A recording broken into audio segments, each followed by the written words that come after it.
안녕하세요. 오늘의 데일리 뉴스레터에 오신 것을 환영합니다. 최근 국제전쟁 상황을 보면 장거리 미사일의 중요성이 크게 부각되고 있습니다. 특히 기습작전으로 러시아 본토까지 들어간 우크라이나는 연일 미국, 영국, 프랑스 등 서방이 지원한 장거리 미사일을 러시아 본토 공격 용도로 쓰게 해달라고 요구하고 있습니다. 젤렌스키 대통령은 서방이 장거리 미사일을 쏘게 해주면 러시아 본토 진입이 필요 없다며 미국을 비롯한 서방국들에게 장거리 미사일을 허용해달라고 요구했습니다. 젤렌스키 대통령은 왜 이렇게 장거리 미사일을 쏘게 해달라고 읍소하고 있는 것일까요? 그런데 이때 한국 정부가 수출용 미사일의 사정거리 제한을 대폭 확대하겠다고 밝혀 주변국들을 놀라게 했습니다. 한국은 이달 초 국가안전보장회의 NSC를 열고 사거리가 최대 500km까지 늘어난 국산 미사일의 수출을 잠정 승인한 것으로 알려졌습니다. 그런데 여기에서 주목할 만한 부분은 정부 소식통이 이렇게 밝혔다는 점입니다. 중동 일부 국가에서 다연장 로켓에 들어가는 미사일의 짧은 사거리를 해결해달라는 요청이 있었다. 이 발언이 나오자 그 중동 일부 국가가 어디인지에 관심이 쏠렸는데요. 오늘은 젤렌스키 대통령이 장거리 미사일을 요구하는 진짜 이유, 그리고 한국이 장거리 미사일의 사거리를 크게 늘리고 있는 배경은 무엇인지 자세히 알아보겠습니다. 젤렌스키 대통령은 지난 6일 기습작전을 시작한 러시아 본토 투르스크에서 1250km에 걸쳐 92개 마을을 통제하고 있다고 밝히면서 미국, 영국 등이 장거리 미사일을 쏠 수 있게 허락만 해주면 러시아 본토로 진격하지 않겠다고 말했습니다.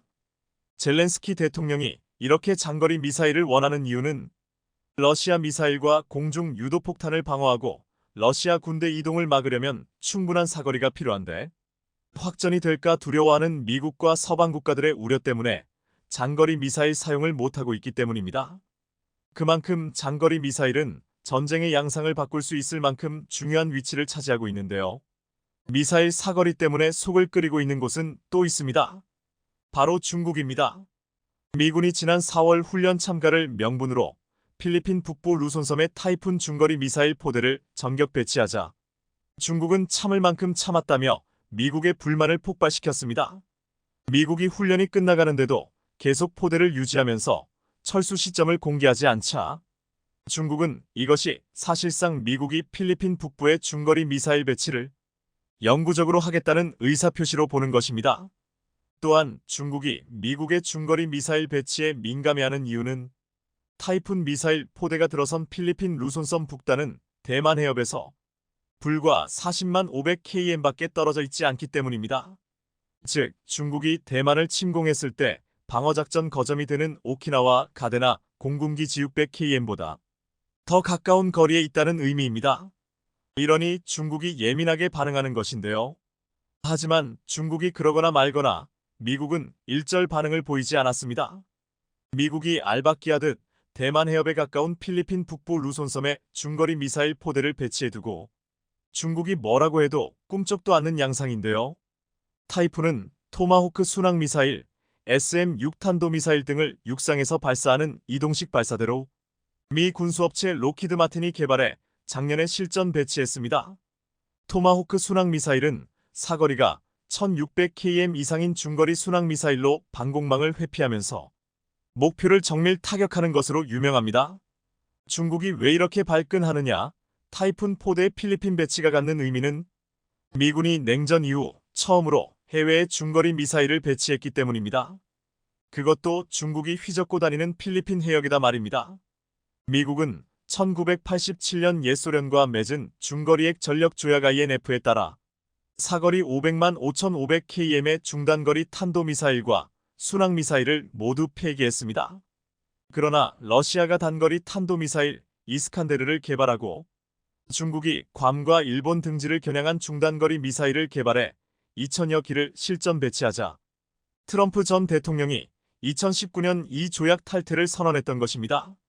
이후 타이푼 플랫폼을 개발해 이번에 처음으로 실전에 배치한 것인데요. 사거리 460km인 SM-6 탄도미사일도 대만 해협을 건너오는 중국군 전투기와 함정에 치명적인 타격을 가할 수 있습니다. 중국으로서는 눈의 가시와 같은 존재가 되는 것입니다. 한마디로 중국이 대만을 침략했을 경우 중국군의 전략적인 반응 속도가 제약을 받을 수밖에 없게 되기 때문에 중국이 미국의 중거리 미사일 배치에 이렇게까지 예민하게 반응했던 것인데요. 이처럼 전략적 위치에 배치되는 중장거리 미사일의 위력은 전쟁의 향배를 가를 정도로 중요합니다. 그런데 이런 상황에 한국도 미사일 사거리를 확대하기로 결정하자 주변국들이 한국의 결정을 예의주시하고 있습니다. 최근 한국 정부는 수출용 미사일의 사정거리 제한을 기존 300km에서 500km로 확대 허용하겠다고 밝혔습니다. 한국은 2021년 한미 미사일 지침 해제로 미사일 개발 및 운용 관련 제한이 완전히 풀렸습니다. 하지만 수출용 미사일은 국제다자 간 협의체제인 미사일기술통제체 JMTCR가 규정한 탄두 무게 및 사거리 규제를 받고 있습니다. 2022년부터 폴란드에 수출하고 있는 폴란드형 천무오마르 K와 함께 공급한 수출형 유도무기 CTM-290의 사거리가 290km인 이유도 바로 이 미사일 기술 통제 체제의 규제를 받고 있기 때문이었습니다. 그런데 한국 정부가 수출용 미사일 사거리 연장을 결정함에 따라 이를 바탕으로 국내 방산업체들은 수출용 미사일 사거리 연장에 들어갈 전망인데요. 특히 국산 다연장 로켓 천무의 유도 미사일을 필두로 국산 미사일 및 무인 드론 등의 수출이 활발해질 것으로 기대되고 있습니다. 전문가들은 앞으로 탄두 중량을 줄이는 방식으로 사거리를 늘린 개량 미사일이 생산 수출될 것으로 예견하고 있습니다. 이렇게 되면 기존보다 훨씬 강한 위력의 미사일 수출도 가능해질 것입니다. 다만 이번 결정이 국제 대량 살상 무기 WMD 수출 통제 체제인 미사일 기술 통제체 JMTCR 해석과 충돌할 가능성이 있다는 게 전문가들의 평가인데요. 하지만 한국 정부 내부에서는 세부 규정을 이용해 통해 이를 우회할 수 있다고 판단한 것으로 전해졌습니다. 하지만 수출 대상국의 주변 국가와 외교적 마찰을 빚을 가능성은 부담이 되고 있습니다. 사거리가 연장된 천무의 미사일이 수출되는 중동 국가들은 현재 이스라엘 하마스 전쟁, 이스라엘 이란의 전면전 위기 등으로 심각한 안보 불안을 느끼고 있기 때문입니다. 이미 아랍에미리트 UAE는 2017년 천무를 수입했고 사우디아라비아도 최근 천무를 도입해 운용하고 있는데요. 만일 UAE에 수출된 천무의 사거리가 500km로 연장되면 페르시아만 건너 이란 본토를 직접 타격할 수 있다는 걸 의미합니다. 또한 사거리 제한이 풀린 한국산 미사일, 로켓포 등이 우크라이나 전쟁에 활용될 가능성을 우려하는 러시아의 반발을 부를 수도 있는 일입니다. 하지만 방산업계 전문가들은 한국 무기가 유럽에서 더욱 활약할 수 있기를 기대하는 미국이 한국의 사거리 확대 결정 전에 이미 한국 정부의 사거리 확대에 동의했을 가능성이 있다고 보고 있습니다. 한국이 독자적으로 결정했을 리 없다는 것입니다. 한국의 천무 다연장 로켓의 위력이 실증된 곳은 놀랍게도 중동에서였습니다. 사우디아라비아가 하마스를 돕는 예멘의 후티 반군을 포격하는데 한국산 다연장 로켓 천무 사용 정황이 포착된 것입니다. 사우디는 가자지구 군사작전이 시작된 이후 예멘 후티 반군이 이스라엘을 향해 발사하는 미사일 드론을 전투기와 지대 공미사일을 동원해 계속 요격하고 있습니다. 예멘 북서쪽을 장악한 후티는 미사일과 드론을 홍해나 사우디 서부 해안 상공을 지나는 경로로 이스라엘에 날려보내고 있습니다. 이 미사일과 드론이 이스라엘에 도달하기도 전 사우디군에 의해 적잖게 격추되고 있습니다. 사우디는 미국과 이스라엘 공군기에도 영공을 개방했습니다. 아랍 세계 강대국으로서 사우디는 같은 이슬람 세력인 팔레스타인을 옹호하며 각종 구호물자를 보내지만 기실 미국과 이스라엘이 수월하게 군사작전을 수행할 수 있도록 돕고 있는 것입니다. 이런 와중에 11월 12일 사우디가 돌연 포병을 동원해 예멘 북부 사다 지역을 포격했습니다. 현지 매체에 따르면 사우디군은 이날 아침 대구경 포탄 수십여 발을 발사해 사다 일대를 집중 포격했습니다. 사우디의 이번 포격은 사다에 배치된 후티 반군의 미사일 드론 부대를 겨냥했던 것으로 보이는데요. 여기서 주목할 것은 사우디가 이곳을 무엇으로 타격했는지 여부입니다. 사우디는 그동안 후티 반군을 공격할 때 전투기 공습을 선호했습니다. 그런데 이번 공격은 공군이 아니라 포병이 수행했고 국경에서 40km 이상 떨어진 지역을 타격했습니다. 사우디 포병이 보유한 무기 가운데 40km 이상 거리를 공격할 수 있는 무기는 두 종류인데요. 미국 M270 MLRS와 한국산 다연장 로켓 K239 천무입니다. 공교롭게도 이번에 포격한 사다를 사정권에 둔 사우디군 포병부대는 남부 국경 인근 나지란 지역에 있는 K239 포대입니다. 이 부대는 사다와 직선거리로 약 70km 떨어져 있어 사격진지 이동 없이도 포격이 가능합니다. 비밀리에 1조 원 규모의 천무를 수입해 일선 부대에 배치한 사우디는 후티와 평화협상을 시작한 4월 예멘 국경에 있는 239부대를 처음 일반에 공개했는데요.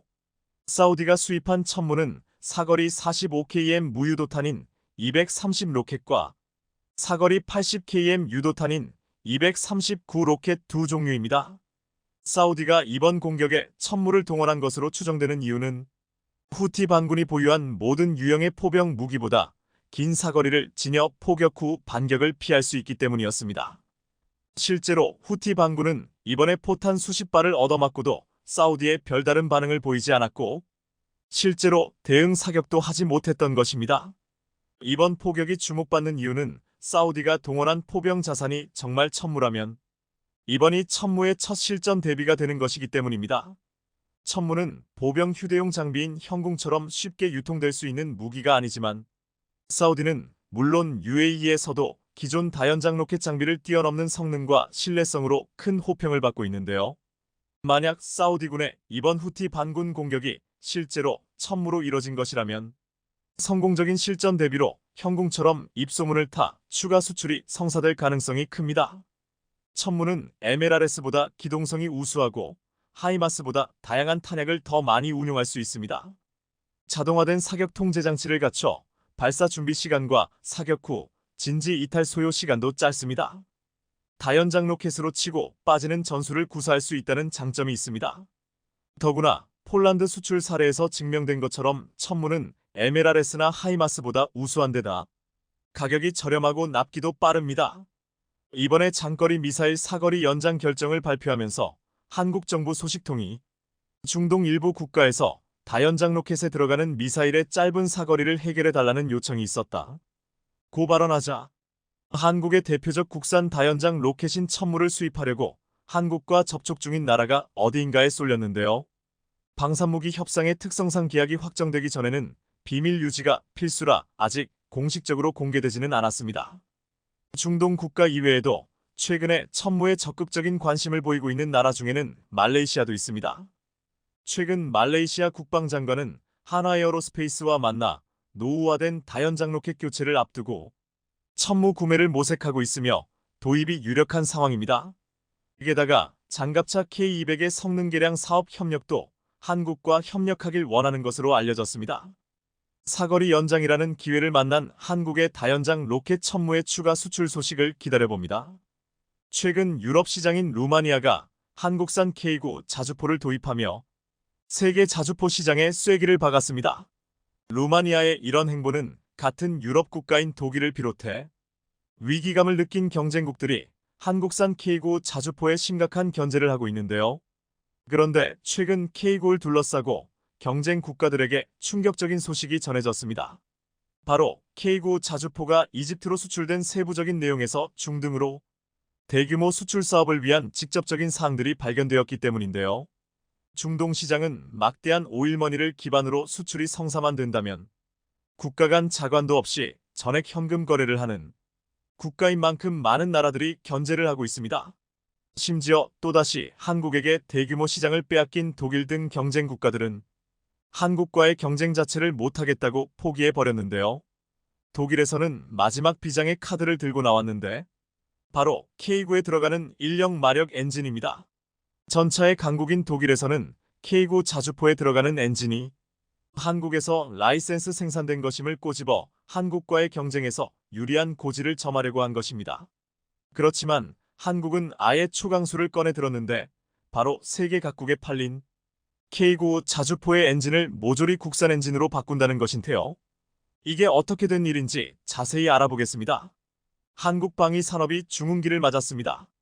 국방부 및 방위사업청에 따르면 지난해 우리 방위산업 수출 규모는 130억 달러, 약 16조 9,000억 원 넘어선 것으로 나타났습니다. 그간 목표했던 2027년 방산 수출 세계 4강 진입에 한 발짝 다가선 것인데요. 한국의 방산 수출 대상국이 2022년 4개국에서 지난해에는 무려 12개국으로 늘어났다는 점에서 질적 성장까지 이뤄냈다고 물 수 있습니다. 더구나 의미 있는 점은 해외로 수출하는 무기 체계에도 2022년에는 단 6개 품목이었다면 작년에는 12개 품목을 수출하는 성과를 올렸는데요. 가장 눈에 띄는 모델은 단연 K9 자주포와 K2 전차입니다. 최근 하나 에어로스페이스는 루마니아와 K9 자주포, K10 탄약 운반 장갑차를 공급하는 계약을 맺었고, 현대로템은 2022년 폴란드에 K2 전차 1000대를 납품한다는 기본 계약을 맺은 이후 나머지 820대에 대한 구체적인 납품 계약이 이루어지지 않았는데, 최근 추가 납품 실행에 대한 구체적인 계약 협상이 진행 중입니다. 또 동유럽 슬로바키아의 신형 전차 도입 사업에서도 미국 에미레이 에이브럼즈, 독일의 레오파드 H7 등과 함께 K2 전차가 후보로 거론되고 있는데요. 이 같은 K방산의 선전은 러시아와 우크라이나, 이스라엘과 하마스 전쟁 등이 계속되면서 세계 군비 경쟁이 치열해진 영향이 큽니다. 하지만 무기 구매국들이 요구하는 성능과 가격에 신속한 납기 능력까지 갖춘 국가가 지금 전 세계에서 한국 외에는 없다는 점이 주요했습니다. 이런 한국 방산의 약진을 두려워한 유럽은 최근 힘을 모아 한국 방산을 저지하기 위해 나서고 있는데요. 그러나 국내 주요 방산업체들은 유럽의 견제를 이겨내고 세계 방산 시장 개척에 나서고 있습니다. 먼저 하나 에어로스페이스는 지난 4월 다연장 로켓인 천무 72대 약 2조 2영억 원을 공급하는 계약을 체결했는데, 이 계약이 발효되면 하나 에어로스페이스와 폴란드 측이 맺은 계약의 규모는 약 14조 원에 달하게 됩니다. 그리고 이제 한국산 무기들은 전 세계 가장 위험한 지역에서 누군가를 지키기 위해 맹활약하고 있는데요. 유럽의 견제와 경쟁국들의 파상 공세에도 불구하고 K9 자주포는 이제 유럽에서도 완벽하게 자리를 잡았습니다. 이에 독일에서는 K9 수출 협상에 독일산 기술로 라이센스 생산된 엔진을 빌미로 계약 성사 직전까지 가서 무산된 적도 있었는데요. 독일의 엔진 갑질 시도에 대한 한국의 대응은 전면 국산화입니다. 한국이 독해진 결정적인 이유는 2020년 UAE와 수출 협상 당시의 사건 때문이었습니다. 그 전부터 독일이 엔진 기술을 문제 삼아 은근히 견제를 걸어오고는 있었지만 UAE 사업에서는 정말 계약서에 도장 찍기 직전에 독일이 나타나서 그간 한국이 들인 노력을 다 없던 일로 만들어버렸기 때문입니다. 중동 방면 수출이 얼마나 수익성이 크고 또 그만큼 조심스러운지를 생각해보면 독일의 회방은 그야말로 다 된 밥에 독일 뿌리기였는데요. 그 뒤로도 독일은 유독 막대한 수익 창출이 가능한 중동에 K9에 팔려고만 하면 끈질기게 방해를 해댔습니다. 아예 방산 전시회 견본품 전시조차 못하게 할 지경이었죠. 참다 못한 한국은 독일의 갑질로부터 벗어나기 위해 K9에서 독일 기술의 작은 뿌리까지 남기지 않고 모조리 뽑아내기로 합니다. 다만 문제는 한국에게 기갑무기 수준이 디젤 엔진을 국산화해본 사례가 없었다는 것인데요. 한국에는 독일 엔진을 라이센스 생산하는 기업이 있었을 뿐 누구도 관련 시장에서 독일 기업보다 나은 입지를 보장받지 못하는 엔진 개발 사업에 감히 뛰어들지 못했습니다. 한국은 그동안 기술이 축적된 라이선스 생산 기업인 STX에게 국산화 사업을 맡기는 방식을 골랐습니다. 그동안 독일 엔진을 만들면서 쌓은 노하우를 국산 개발의 원동력으로 승화시킨 것인데요. STX는 한국산업기술기획평가원과 개발 협약을 체결한 뒤 불과 3년 만에 엔진 국산화를 성공시켜버렸습니다. 그런데 담당자들의 인터뷰에 따르면 STX가 국산화 과정에서 최우선 목표로 삼은 것은 독일 엔진을 초월하는 성능이 아니었습니다. 다름 아닌 정확히 동일한 재원이었던 것인데요. 외부에서는 그걸 목표로 한다면 뭐하러 돈과 시간을 들여가며 엔진을 개발하나 할 수 있습니다.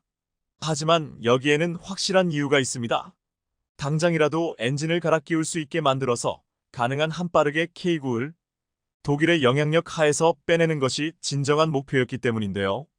그리고 STX는 이걸 완벽하게 해냈습니다.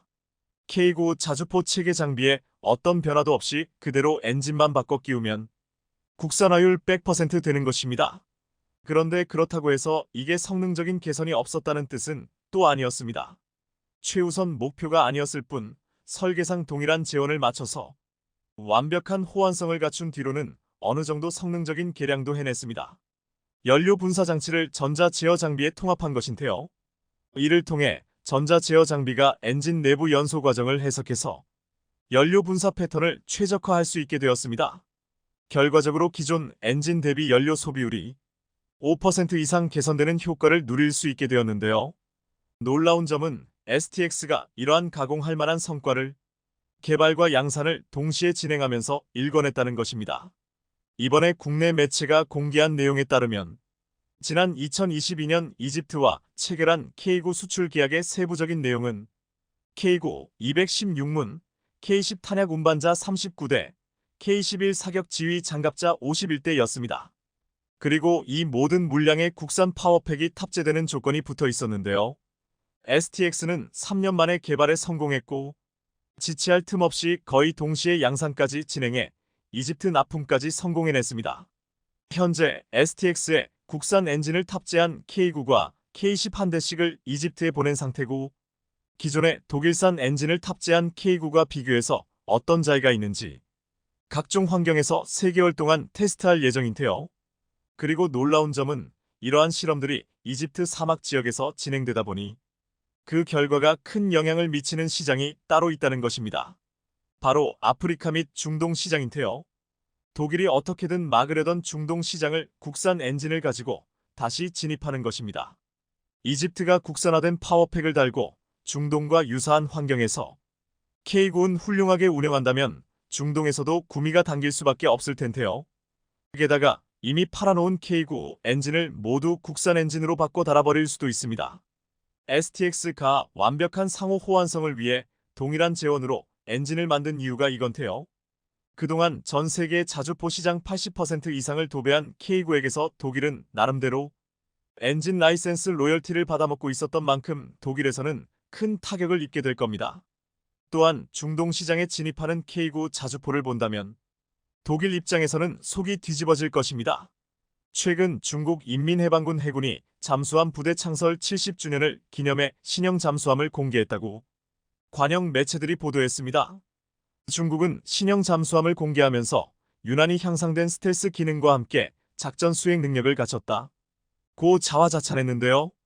신형 잠수함의 공식 명칭이나 성능 등 구체적인 정보를 공개하지는 않았지만 군사 전문가들은 이번에 공개한 잠수함을 면밀히 살펴본 직후 이 잠수함이 기존 잠수함들과 눈에 띄게 다른 점이 있는데 그건 바로 상부 돛부분의 각진 형태가 특징이라고 했습니다. 중국의 신형 잠수함은 과거 외신에서 타이프 39C라고 이름 붙인 잠수함과 같은 기종으로 공기 불요 추진체계 AIP 기술을 사용하고 있으며 특히 독특한 모양의 돛은 적의 능동형 음향 탐지기 액티브 소나에 노출되는 것을 막아 생존력을 높이기 위한 것으로 분석되고 있습니다.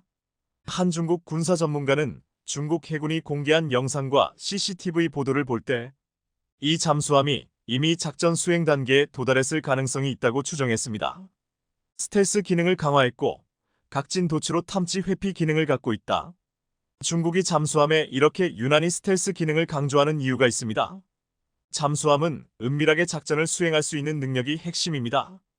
탐지되는 순간 잠수함의 생명은 끝난 것이니까 말입니다. 하지만 최근 중국 핵잠수함은 대만 어부에게 탐지될 정도로 완성도가 낮았습니다. 그래서 그렇게 스텔스 기능을 강조하는 것으로 보이는데요. 그러나 과연 스텔스 기능이 제대로 작동을 하고 있는 건지는 의문입니다. 최근에도 이런 황당한 사건이 있었으니 말입니다. 지난 18일 대만의 한 어민이 대만 해협에서 중국의 핵잠수함이 수면에 떠오른 모습을 포착했습니다. 이 같은 사실이 SNS에 공유되자 은밀한 작전 수행이 생명인 잠수함이 떠올라 어민에게 포착되다니 이걸 과연 핵잠이라고 할 수 있냐며 조롱이 쇄도했습니다. 대만 언론들은 지난 18일 대만 서해안에서 약 200km 떨어진 대만 해협에서 한 대만 어선이 촬영한 중국 핵잠수함 사진을 보도했습니다. 보시는 것처럼 진급 탄도미사일 발사 핵잠수함으로 보이는 함선 표면이 수면 위로 떠오른 것을 포착한 것인데요. 군사 전문가들은 얕은 대만 해협에서 수심이 깊어지는 남서부 해안의 전략적 수역은 잠수함이 매복하기에 좋은 곳이라 최근 이 수역이 중국 대만 미국군의 핫스팟이 되고 있다고 말합니다.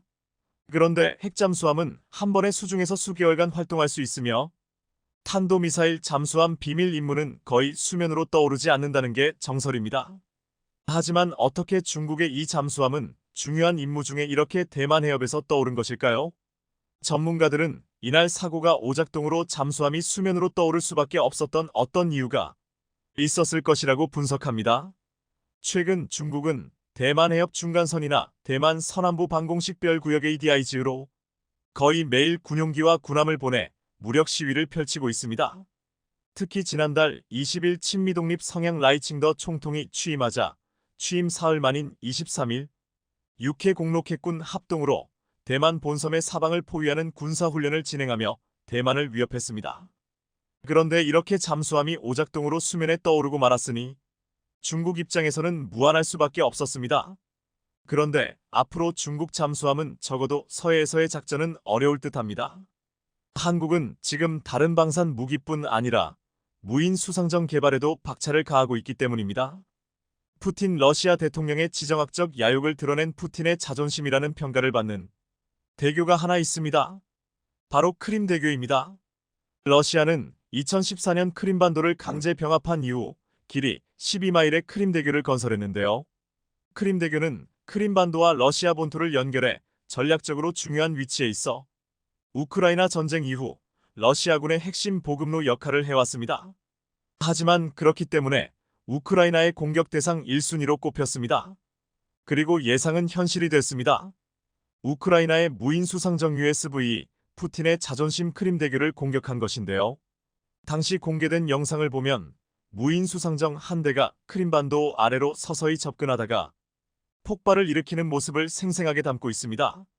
무인 수상정에는 최대 850kg의 폭발물을 싣고 있었던 것으로 알려졌는데요. 자폭 보트형 무인 수상정은 러시아 흑해 함대의 본거지인 크림반도 세바스토폴을 공습할 때 사용된 적이 있었습니다. 이 사건으로 무인 수상정에 대한 각국의 관심이 높아지고 개발에 적극 나서기 시작했는데요. 무엇보다 현대전장에서 가격 대비 엄청난 공격력으로 가성비가 돋보이면서 세계 여러 나라가 무인 수상정 개발에 전력을 다하고 있습니다. 우크라이나의 무인 수상정은 한 대당 가격은 25만 달러로 알려졌는데 함정이나 잠수함에서 발사하는 토마호크 순항 미사일이 대당 200만 달러가 넘는 것을 감안하면 무인 수상정은 훨씬 더 저렴한 비용으로 훨씬 더 효과적으로 작전을 수행할 수 있기 때문입니다. 한국도 이미 무인 수상정 개발에 뛰어들어 LIGNX1과 하나시스템이 이 분야에서도 선의의 경쟁을 벌이고 있습니다. 우리 해군은 방위사업청을 통해 정찰용 무인 수상정 체계 설계 사업을 공고했는데요. 이 사업을 선점하기 위해 방산 라이벌인 두 회사 LIGNX1은 해검 시리즈를, 하나시스템은 해령 체계를 내세워 공략에 나서고 있습니다. 먼저 니진X1의 해검 시리즈는 자율주행이 가능하고 과제별 목표에 따라 감시정찰 기능 강화, 무장 기능을 추가했고 유무인 복합 기능 등을 확대했습니다. LIGNX1의 해검 시리즈 중 이번 입찰에 참여할 것으로 예상되는 해검2는 수상수중 정찰용 무인 수상정으로 강한 조류에서도 기뢰나 착저 잠수함까지 포착할 수 있습니다. 또한 해검3는 연안 경계 및 신속 대응 무인 경비정으로 장 전투 기능 강화에 초점을 두고 있습니다. 무인 수상정 전방에 12.7 중기관총뿐만 아니라 후방에 2.75인치 유도로켓 발사대를 장착하고 자폭형 드론도 탑재할 수 있습니다. 반면 한국에서 무인 수상정 연구 개발을 가장 먼저 시작한 한화는 2024년 4월 무인 수상정 해령의 실물을 처음으로 공개했습니다. 이때까지만 해도 아직 완성도가 낮은 시제품이라는 분석이 많았습니다. 탐지 능력을 가진 수상정을 만드는 것은 바로 가능하지만 정말로 무인으로 기동하고 작전을 수행할 수 있는지에 대한 의구심이 있었던 게 사실인데요. 하지만 하나 시스템은 불과 2달 뒤 세계 최초로 실전 훈련을 성공시켰습니다. 하나 시스템이 자랑하는 무인 수상정 해령 SEHHOST은 저궤도 위성을 활용한 원격 통제 기술을 적용해 작전 운용 시 통신 음영 구역 및 통제 거리에 제약을 받지 않아 미래 해군의 유무인 복합 체계의 실현을 위한 핵심 기술이 될 것으로 기대하고 있습니다. 전장 12M, 중량 14T의 해령시, GHOST은 탑재된 무인 수상정 및 드론과의 협업으로 수색 및 감시 정찰 능력을 입체적으로 수행할 수 있으며 국내 최초로 주변의 해상 상태를 인식해 최적의 안전 운항을 수행하게 하는 파랑회피 자율운항 기술이 적용된 것으로 유명합니다. 위성과 연결된 무인 수상정을 잘 활용하면 북한, 중국의 잠수함 탐지는 물론이며 중국 불법 어선 단속에도 엄청난 활약을 할 것으로 예상됩니다. 한국의 방산 라이벌 LIGNX1과 하나시스템이 이번 방위사업청의 무인 수상정 수주전에 사활을 거는 이유는 해외 수출 때문입니다. 리서치 업체 글로벌 데이터에 따르면 무인 수상정 시장 규모는 2023년 8억 9,400만 달러에서 2033년 31억 달러 규모로 커질 것으로 전망되고 있는데요. 무인 수상정 시장이 아직은 초기 단계인 탓에 LIG와 하나 두 회사 모두 트랙 레코드가 중요한데 세계 5위 수준인 한국 해군에 선택받고 납품한 무인 수상정이라는 점은 해외 시장 공략에 있어 최고의 경쟁력이 될 수 있기 때문입니다. 과연 어떤 회사가 선택될지 주목되는 가운데 하나는 최근 해상력 장악을 위해 거침없는 행보를 보이고 있습니다. 하나그룹은 최근 하나시스템과 하나오션을 통해 미국 필라델피아 소재 필리 조선소 지분 100%를 인수할 것이라고 밝혔습니다. 하나가 이제 국내를 넘어 미국 조선소를 처음으로 인수하고 미국 현지에서 선박 제작에 나서겠다고 선언한 것입니다. 하나가 약 1,380억 원에 인수한 필리 조선소는 미국 연안을 오가는 선박은 미국에서 건조돼야 한다는 미국 존스법 존즈 액트에 따라 본토 연안에서 운항하는 상선을 건조해왔고 1997년 이후 미국에서 건조된 대형 상선의 약 50%를 공급해왔습니다. 상선뿐 아니라 미 교통부의 대형 다목적 훈련함, 해상풍력 설치선 등 다양한 선박을 건조한 경험도 있는데요. 필리 조선소의 규모는 미국 최대 규모인 길이 330m, 너비 45m 독다크 2개를 보유하고 있으며 작년 매출은 약 5,800억 원입니다. 과거 한국 조선사들이 저렴한 인건비 등을 고려해 중국, 베트남, 필리핀 등에 진출한 적은 있지만 미국의 생산 거점을 확보한 건 이번이 처음인데요. 하나가 이렇게 미국의 조선소를 인수하는 파격적인 선택을 한 이유는 상선 시장 확대뿐 아니라 미국, 캐나다의 군함 시장 진출을 위한 교두보를 마련하기 위한 것으로 분석되고 있는데요.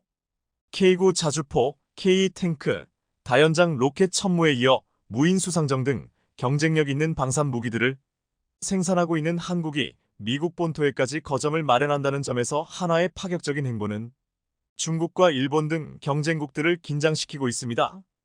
KF-21의 숫자 21은 21세기 첨단 항공우주군으로 도약을 위한 중추전력, 그리고 21세기 한반도를 수호할 국산 전투기라는 의미가 담겨 있습니다. 또한 보람에는 한 살이 채 안 된 새끼를 포획해 키운 사나운 매라는 뜻으로 우리 공군의 상징입니다. 군 당국은 공모를 통해 이 같은 이름을 결정했습니다.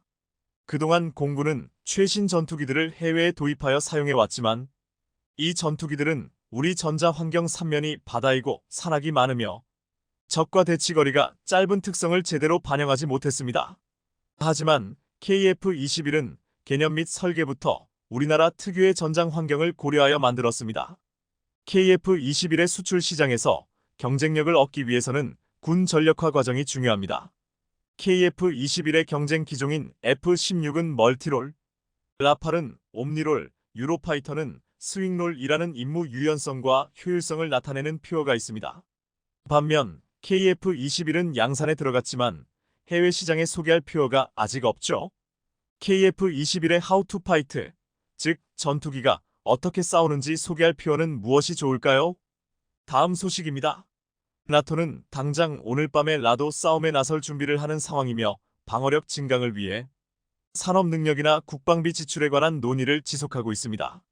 그런데 뜻밖에도 그중 우크라이나 자국의 존속을 위해서는 양자택일을 해야 하는 상황에 처해 있다고. 그리고 그 두 가지 선택지 중에 하나가 다름 아닌 한국이라고 하는데요. 우크라이나에 무슨 일이 생겼길래 갑자기 한국의 손을 잡지 않으면 살아남을 수 없게 된다는 이야기일까요? 3년째 전쟁은 끝나지 않고 있습니다. 누구도 이렇게까지 긴 싸움이 될 리라고는 예상하지 못했는데요. 하지만 슬슬 좋은 방향으로든 나쁜 방향으로든 끝을 맞이하게 될 것으로 예측하고 있습니다. 러시아와 우크라이나 양쪽 모두 동원할 수 있는 경제력의 한계에 봉착했기 때문입니다. 둘 중에서는 특히 우크라이나 쪽이 더 허덕이는 상황인데요. 아무래도 근본적인 국력의 차이가 있기 때문입니다. 결국 전쟁 수행 능력을 유지할 수 있는지 없는지는 일정 시점이 지나고 나면 전쟁 경제에 달려있죠. 우크라이나는 최근 서방으로부터 상당한 양의 무기 지원을 받았고 앞으로는 F-16의 지원도 예정되어 있어 전황은 점점 풀려나갈 것으로 보여지는 상황입니다. 그러나 지원이 다소 지연되면서 그걸 지탱할 우크라이나의 경제가 다 소모되어 풍전등화가 로이터 통신에 따르면 우크라이나는 최근 국방 예산을 대폭 늘리고 재원을 마련하기 위해 방위세 인상을 추진하기로 했습니다. 올해 국방 예산은 원래 57조 원 규모였는데 여기서 16조 5천억을 더 상향시키기로 한 것입니다. 이를 충당하기 위해 우크라이나는 방위세 세율을 현재의 1.5%에서 5%까지 상향하고 개인 사업자와 기업한테서도 방위세를 받는 법률 개정안을 발의한 상태입니다. 당연히 여론의 반응은 싸늘합니다. 우크라이나 국가 재정은 이미 엄청난 적자입니다. 올해 지출 112조 원의 절반가량이 국방비였는데 수입 역시 딱 그만큼밖에 나오지 않아서 사실상 국방을 제외한 모든 국가 사업을 해외 원조로 채우고 있는 상황입니다. GDP 대비 국가부채 비율은 전쟁 이전 49%에서 작년 기준 82%로 어마어마하게 폭증한 바 있습니다. 이 상태라면 우크라이나가 무너지는 것은 러시아의 공격 때문이 아니라 경제 때문이 될지도 모르는 러시아 역시 허덕이는 상황이라고는 하지만 이들은 경제보다는 인적자원 측면에서 문제를 겪고 있는 우크라이나는 당장의 생활상이 유지가 안 될 수준이 되었습니다. 이에 처음에는 항전 의지가 높았던 우크라이나 내부에서도 슬슬 전쟁을 끝내야 한다는 목소리가 커지기 시작했습니다. 최근 한 외신은 우크라이나 국민의 45%가 러시아와의 공식적인 평화회담을 지지한다는 조사 결과를 보도했습니다. 작년 6월 같은 내용의 조사에서는 불과 21%만이 러시아와의 대화에 찬성했지만 이제는 45%로 찬성 여론이 크게 올랐고 반대는 35% 중립은 20%였습니다.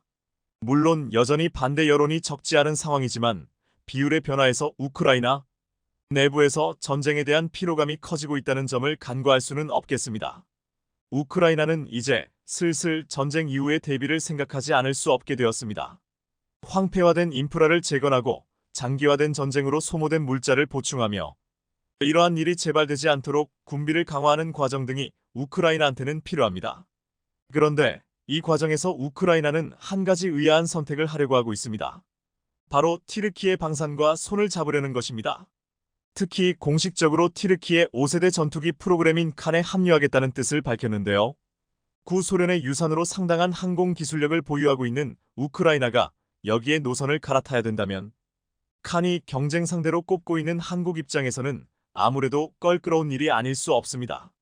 얼마 전 CNN 역시 우크라이나가 칸에 대한 조달 의사를 보였을 뿐만 아니라 개발 프로그램의 파트너로 합류할 생각까지 하고 있다고 보도했습니다. 바실 보드나르 튀르키예 주재 우크라이나 대사는 지난 외신 인터뷰에서 칸 전투기 도입 의향을 질문받자 우리는 구매할 뿐만 아니라 이를 사용할 것이라고 답했습니다. 그러면서 우크라이나는 튀르키예 전투기에 들어갈 엔진을 개발하고 있다며 전쟁 발발 전부터 엔진 입찰에 참여하고 있다고 언급했습니다. 이어 F-35와 F-22 랩터와 경쟁할 잠재력이 충분하다고 생각한다고 말했습니다. 우크라이나 군사 전문 매체 밀리터리 24 역시 보드나르 대사 언급과 관련해 재정난을 겪는 튀르키예가 칸 전투기 개발 프로그램의 해외 파트너를 찾고 있으며 양국 간 협력을 고려하면 우크라이나 TFX 칸 프로젝트에 참여할 가능성이 높다고 전망했습니다. 튀르키예는 2022년 2월 러시아가 우크라이나를 침공한 이후 양국 사이에서 흑해, 곡물협정 연장 협상을 타결시키는 등 중재자 역할을 해왔던 바 있습니다. 이 인연에서 이어져 우크라이나가 칸의 엔진 기술을 제공함으로써 보답을 하려 한다는 것입니다. 하지만 칸의 최대 약점으로 꼽히는 것은 역시 엔진 부분이었죠. 튀르키예가 영국이 제공하는 마크에서 에도, 파키스탄과의 협력 등으로 어떻게든 전투기 개발에 필요한 기술들을 끌어모은다고 하더라도 결국에는 엔진이 발목을 잡기 때문입니다. 칸이 목표하는 5세대 전투기는 엔진 역시 그에 합당한 수준의 성능을 갖춰야 합니다. 하지만 아무리 영국이 이를 돕는다고 해도 엔진 같은 전략 자산이 그 기술을 줄 가능성은 전무합니다. 파키스탄은 아예 기술이 있을 수가 없고 파키스탄과 연결된 중국 역시 엔진 기술력에서는 여전히 의심을 받고 있을 정도입니다. 결국 튀르키예는 시작에 넣을 엔진의 수급조차 마땅치 않기에 자국이 운용하던 미국산 F-16의 엔진을 무단으로 뜯어 다 팔았던 바 있습니다. 튀르키예로 F-35의 수출을 거부했던 미국이 이런 짓을 승인했을 리가 없습니다. 유일한 선택지는 엔진의 자체 개발뿐이었는데 튀르키예가 그럴 만한 원천 기술이 있지는 않습니다. 칸의 개발에 회의적인 시각을 가진 전문가들이 한 목소리로 엔진을 지적하는 이유가 바로 이것입니다. 튀르키예가 제때 엔진 기술을 확보할 방도가 없어 보인다는 것입니다. 그런데 그 시점에서 나타난 우크라이나는 큰 변수였습니다. 우크라이나는 소련이 해체하면서 엔진 기술력의 상당 부분을 흡수했습니다. 결과적으로 터보팬 엔진을 제조할 기술력을 가진 몇 안 되는 국가 중 하나가 되었으며 기술력 수준도 러시아에 다음 가는 수준으로 상당히 높다고 평가받고 있죠. 심지어 그런 우크라이나가 이를 기꺼이 튀르크에게 제공하겠다고 직접 말하고 있는 것입니다. 한국은 엔진 개발의 시작점으로 따지면 여러 가지 원천 기술을 보유하고 있어 튀르크보다 앞서 있었고 이미 개발에 돌입한 상태라 좀 더 유리할 것으로 여겨지고 있었습니다. 하지만 우크라이나가 튀르키예와 협력하여 덜컥 엔진을 내주게 되면 레이스의 승패를 알 수 없게 될지도 모릅니다. 이에 한국은 외교적 수단을 대응책으로 꺼내기로 했습니다. 우크라이나는 칸의 도입 결정을 현재 전쟁 상황을 타파하기 위해 결정한 것이 아닙니다. 개발 완료 및 도입 시점까지 전쟁이 이어질 것이라고는 생각하기 어렵기 때문입니다. 어디까지나 미래에 대비하기 위한 방법 중 하나로 여겨지는데 여기서 한국은 우크라이나의 현재를 좌지우지할 수 있는 힘을 갖고 있어 이를 협상패로 쓸 수 있습니다. 우크라이나는 전선을 유지하기 위해서 지금 당장 무기가 필요합니다. 푸틴이 북한과 손을 잡고 한국의 뒤통수를 친 이후로 한국은 우크라이나에 직접 무기 지원을 검토하기 시작한 것인데요. 우크라이나는 그동안 지속적으로 한국에 무기를 요청했지만 한국은 인도적 지원 원칙을 고수하기 위해서 그동안 이를 고사해왔습니다. 간접적인 포탄 지원은 제공했던 바 있었는데 사실 우크라이나는 이것만으로도 엄청나게 큰 도움을 받았습니다. 단번에 포병 전력의 균형이 뒤바뀔 정도가 된 수준이었는데요. 그런데 이번에 아예 직접적인 무기 지원의 가능성이 열리니 우크라이나 입장에서도 안달이 나기. 지난 전 세계적으로 방산 무기를 구매하려는 나라들이 미국산, 유럽산, 러시아산 무장 등을 골라서 구매했듯이 이제는 트렌드가 바뀌었습니다. 앞으로는 한국 무기 또는 튀르키예 무기를 국적별로 골라서 사게 될 것이라는 의미인데요. 한국은 지금 우크라이나에게 튀르키예의 라인을 탈 것인지 한국 라인을 탈 것인지 정하라는 무언의 압박을 보이고 있습니다. 사실 이미 시장에서의 대세는 한국 쪽에 기울어 있는 상황입니다. 한국이 일단 앞서 나가고 있는 것도 사실이죠. KF-21은 일단 칸보다 먼저 각종 실험에 성공하고 양산에 돌입했으며 향후 개발 계획을 실행으로 옮기는 것 역시 큰 무리가 없을 것으로 여겨지고 있습니다. KF-21을 불신하는 것은 한국인이라는 우스갯소리도 있으니까요. 이미 해외에선 KF-21이 머지않아 돌풍의 주인공이 될 것이라고 여겨 각종 보도를 내보내고 있습니다. 최근 프랑스의 군사 매체 메탈 디펜스는 KF-21이 어떻게 향후 유럽 항공 산업 전체에 위협을 미치게 될 것인지 분석하는 보도를 내보냈습니다. 이들은 한국의 이미 K2 흑표나 K9 등 다양한 무기들을 앞세워 서방 무기들과의 경쟁에서 꾸준한 우위를 보이고 있는 상황에서 KF-21 역시 그 뒤를 따라 프랑스의 라팔 등 전투기를 차례차례 밀어낼 것이라고 말하고 있는데요.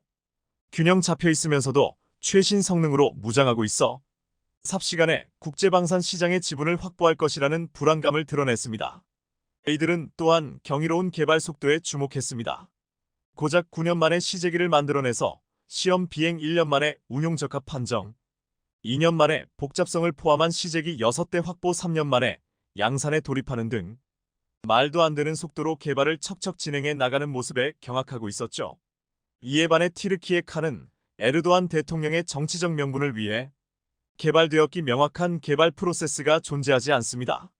현재 세계 군사 전문가들이 칸 전투기의 설계 구조상 보이는 서점들이 칸을 불신하게 만드는 이유입니다.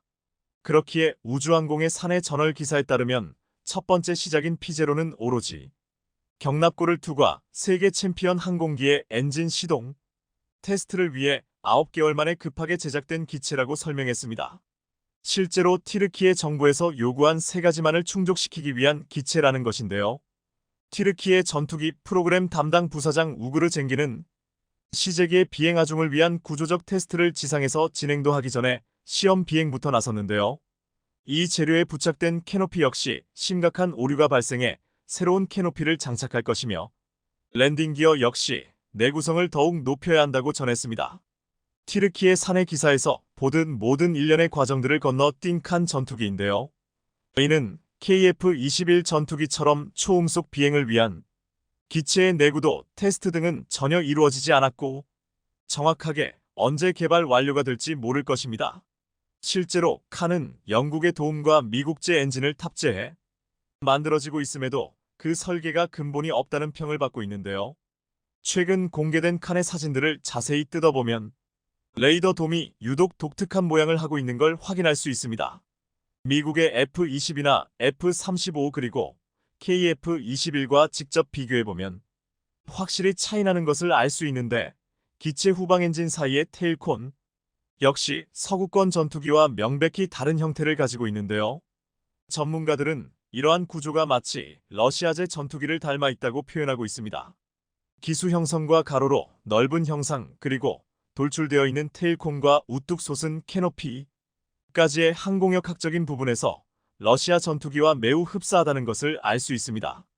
실제로 칸을 자세히 뜯어보면 F-22보다는 러시아의 5세대 전투기 Su-57보다 더 닮아 있는데요.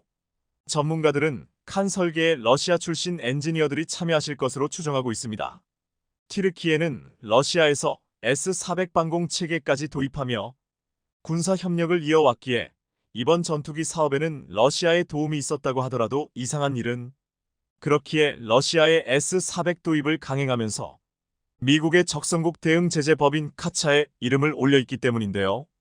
현 상황에서 튀르키예가 F-110 엔진을 구매할 수 있는 유일한 방법은 아예 미국과 척을 질 생각으로 자국에서 운용 중인 F-16을 분해하는 방법입니다.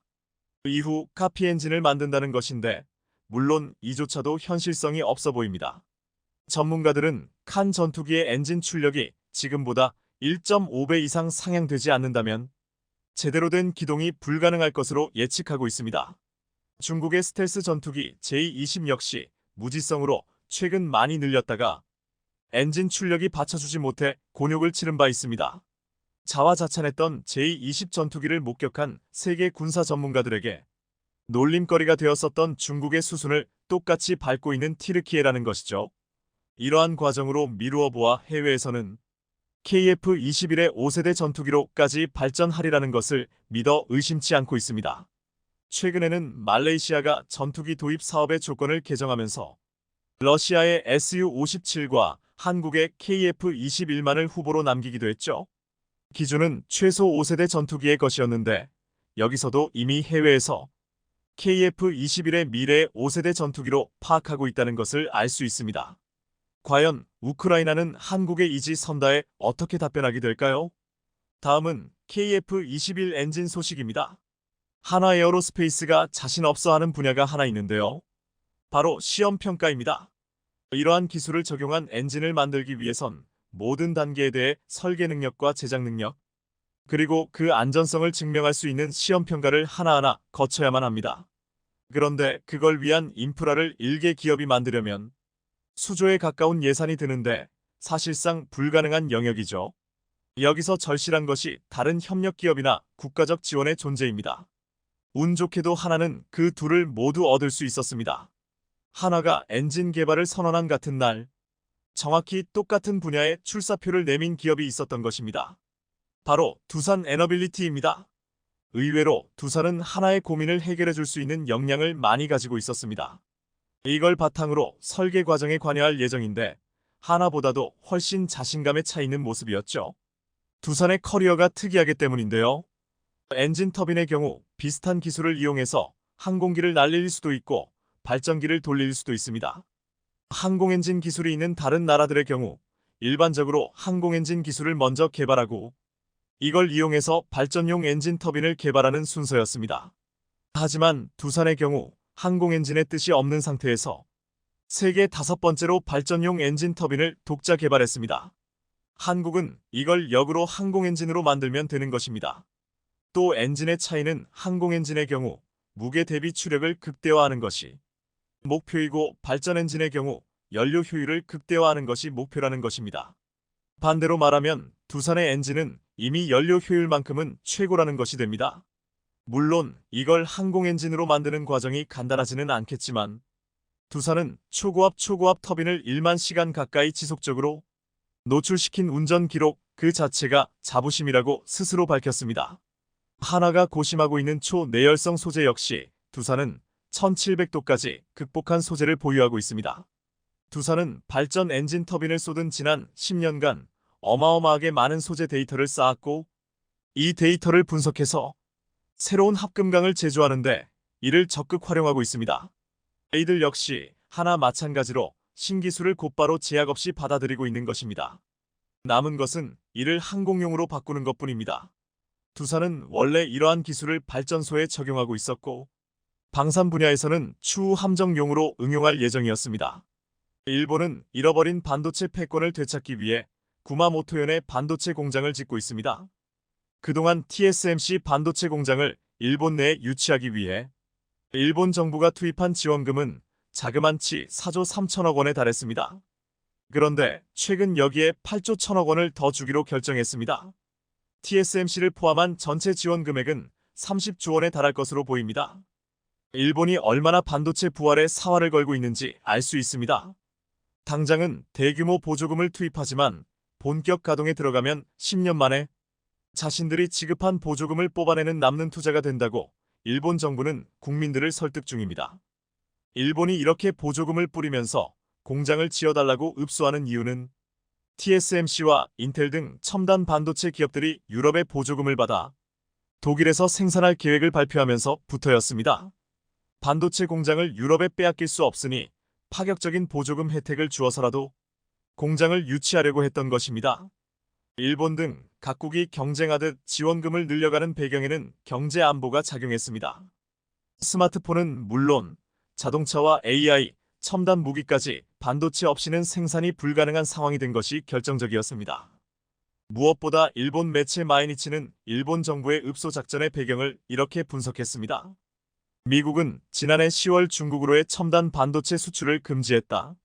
이후 인공지능에 쓰이는 반도체 생산의 80%가 대만과 한국에 몰려있다. 만일 중국이 대만 통일을 위해 군사력을 행사할 경우 반도체 공급망은 크게 타격을 입게 된다. 미국이 설계하고 대만과 한국이 생산하는 분업 구조가 더는 지속되어서는 안 된다. 대만과 한국이 세계 반도체 시장을 좌지우지하게 놔두어서는 안 된다. 이것이 바로 일본 정부가 막대한 보조금을 주면서까지 반도체 경쟁에 참여한 이유였습니다. 그리고 보조금을 쏟아부은 TSMC 일본 공장이 곧 오픈합니다. 본격적인 생산은 2024년 하반기에 가능할 것으로 알려져 있습니다. 이번에 들어설 생산시설은 28nm급 N28 공정을 사용할 것으로 알려졌습니다. 이 공정은 일본에서 생산되는 공정 중에서는 가장 최첨단 공정입니다. 이들 공정은 오늘날 첨단 CPU, GPU, SoC 등을 제조하기에는 구시대의 것으로 보일 수 있지만 여전히 차량용 반도체와 가전제품에 탑재되는 각종 부품에는 적합한 공정입니다. 일본은 이 분야의 고객사가 많아 이 공정에 대한 수요가 여전히 많습니다. 하지만 그간 TSMC 일본 공장은 지진에 대한 우려 때문에 제대로 된 생산이 어려울 것이라는 전망이 많았습니다.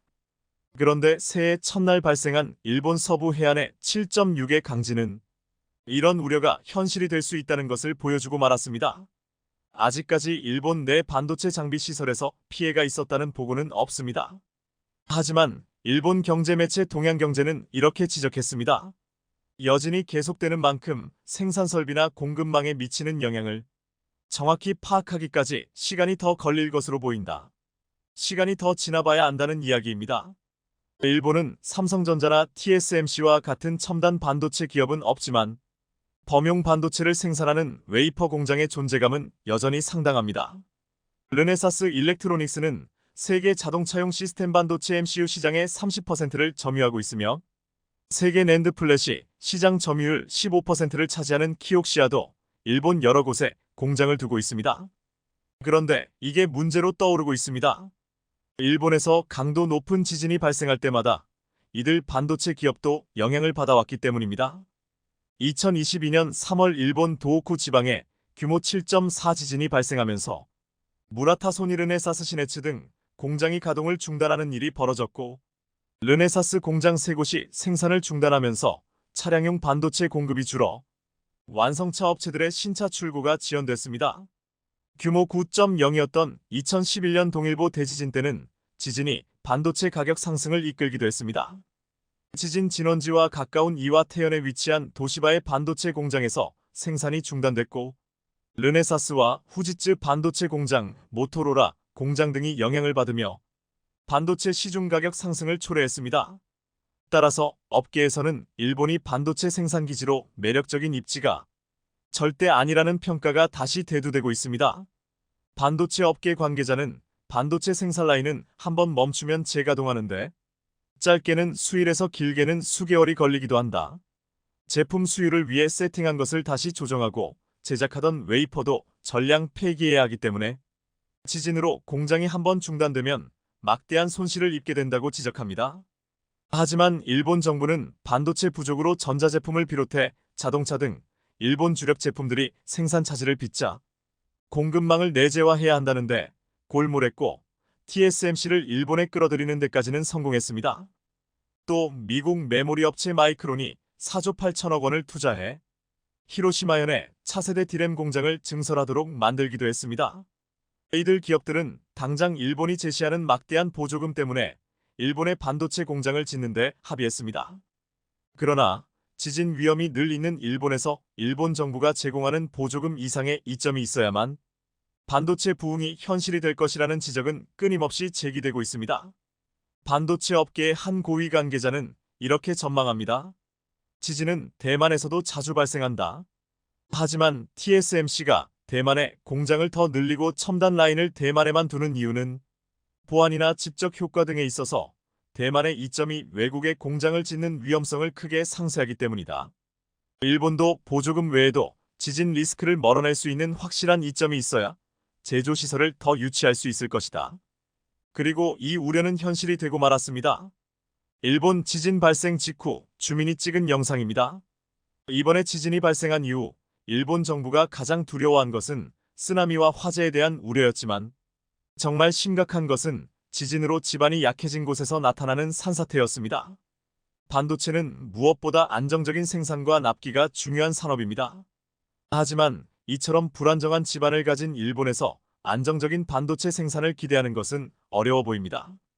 결국 일본이 그렇게 세금을 쏟아부으며 염원하는 반도체 부활 역시 불가능해 보이는데요. 그런데 공교롭게도 일본의 지진이 발생하기 직전 대만에도 지진이 발생했습니다. 결국 대만과 일본은 TSMC의 영광을 일본에도 적용시켜 보려고 했지만 두 나라의 생산 라인은 전혀 이중화를 갖추지 못했던 것입니다. 반면 한국은 AI 반도체를 목표로 새로운 도전에 나서고 있습니다. 1월 9일 개막하는 CES 2024에는 한국 토종 팹리스 반도체 설계 자산 기업들이 대거 참여해 한국 반도체 산업의 저변을 넓힐 것으로 전망됩니다. 최근 눈에 띄는 점은 삼성전자나 SK하이닉스와 같은 대기업 외에도 이렇게 토종 반도체 유망주들까지도 세계 최대 전자행사인 CES 2024에 출격한다는 점입니다. 매년 CES에는 미국을 비롯한 전 세계에서 바이어들이 참여하고 수십억 달러의 계약이 CES 현장에서 체결되기도 합니다. 지난해 CES 2023에 참가한 대구 소재 기업들은 CES 참가로 1,300억 원 규모의 계약 실적을 기록하기도 했습니다. 그래서 국내 신생 AI 강소기업들이 글로벌 시장으로 발판을 넓히는 계기가 될 수 있다고 예상하는 것인데요. 한국 반도체 회사들은 이제 58조 원에 달하는 세계 AI 반도체 시장을 노크하고 있습니다. 특히 AI 신경망 처리 장치 NPU를 설계하는 스타트업 디벡스는 자신들이 독자 개발한 AI 반도체 원천 기술로 컴퓨터 하드웨어, 인베디드 기술, 로봇 등 무려 3개 부문에서 CES 혁신상을 받아서 안팎의 주목을 받고 있습니다. AI 반도체 기업 중 CES 혁신상 3관왕에 오른 건 디벡스가 처음이라 더욱더 그렇습니다. 매년 미국 소비자기술협회가 주관하는 CES 혁신상은 업계 전문가 심사위원단이 기술과 기능 디자인, 기술의 독창성이나 혁신성, 인류의 시급한 문제에 도움이 되는 기술 여부 등을 평가에 수여하기 때문에 더욱 의미가 있습니다. 전문가들은 글로벌 기업을 포함한 100개 이상의 기업이 각축전을 벌이는 AI 반도체 분야에서 디벡스가 복수의 혁신상을 받은 건 이례적이라는 평가입니다. 그간 국내 반도체 기술이 메모리 기술로 세계 시장을 선도해 왔지만 시스템 반도체 기술에서는 이렇다 할 세계적인 혁신 기술로 돋보인 유례가 없었기 때문입니다. 디벡스는 인베디드 기술 부문에서 4개 종류의 AI 반도체로 구성된 오림포 AI 토탈 솔루션으로 상을 받았고, 컴퓨터 하드웨어 부문에서는 서버 데이터 센터의 고성능 AI 연산 처리 에너지 소모를 최소화한 DX-H1, 로봇 부문에서는 산업 현장과 일상생활에 이르기까지 무인화를 위해 로봇 지능화를 실현하는 DX-M1 모듈로 혁신상을 받았습니다. 세계 최대 전자기술 전시회 CES에서 3관왕에 올랐으니 이 제품과 기술은 CTA를 통해 국제 파트너 발굴, 투자 유치 등 비즈니스 측면에서 여러 지원을 받을 수 있게 됩니다. 이 밖에도 한국 업체 온디바이스 AI 시대와 함께 각광받고 있는 반도체 IP 기업인 칩스앤미디어와 국내 스타트업으로는 드물게 엔비디아, 마이크로소프트, 구글 등과 함께 글로벌 AI 반도체 벤치마크인 MLPERF의 창립 멤버 중 하나인 스타트업 모빌린트도 올해 CES에서 새로운 라인업을 선보일 예정입니다. 현재 AI 반도체 시장 규모는 58조 원 수준입니다. 하지만 3년 내 약 4천억 달러, 무려 522조 원 이상이 될 것이라는 전망이 나와 있는데요. 한국은 이처럼 삼성전자와 SK하이닉스뿐 아니라 이러한 토종 한국 반도체 유망주들의 약진이 유난히 돋보이고 있는데요. 반면 일본은 이번에 강진으로 엄청난 피해를 입은 일본 이시카와 지역이 반도체 소재 부품 공장들이 밀집해 있는 지역이라 먹구름을 들이우고 있습니다. 시청해주셔서 감사합니다.